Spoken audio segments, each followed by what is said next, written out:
যদি E equal 10, J is equal to 20, O is equal to 30 এবং T is equal to 40 হয়, তাহলে B plus E plus S plus T equal what?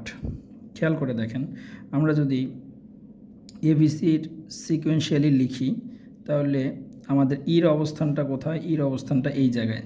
ই এর মান কত? 10। তাহলে খেয়াল করে দেখেন 5 নম্বর অবস্থানে ই, যার মান দেওয়া আছে 10। তার মানে আমরা বলতে পারি যে এটা হলো 2, এটা হলো 4, এটা হলো 6, এটা হলো 8। তার মানে 2 একক করে বাড়ছে।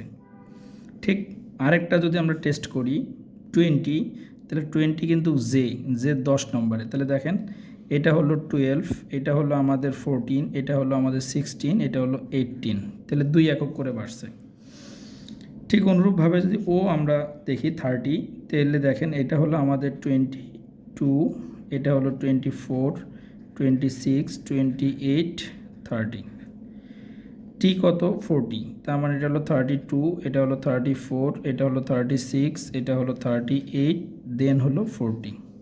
তাহলে আমরা এই মানগুলো থেকে এটা বের করে নিলাম। এখন আমাদেরকে বের করতে বলছে বি যোগ ই যোগ এস যোগ টি। তাহলে বি কত আমাদের? বি হলো আমাদের 4।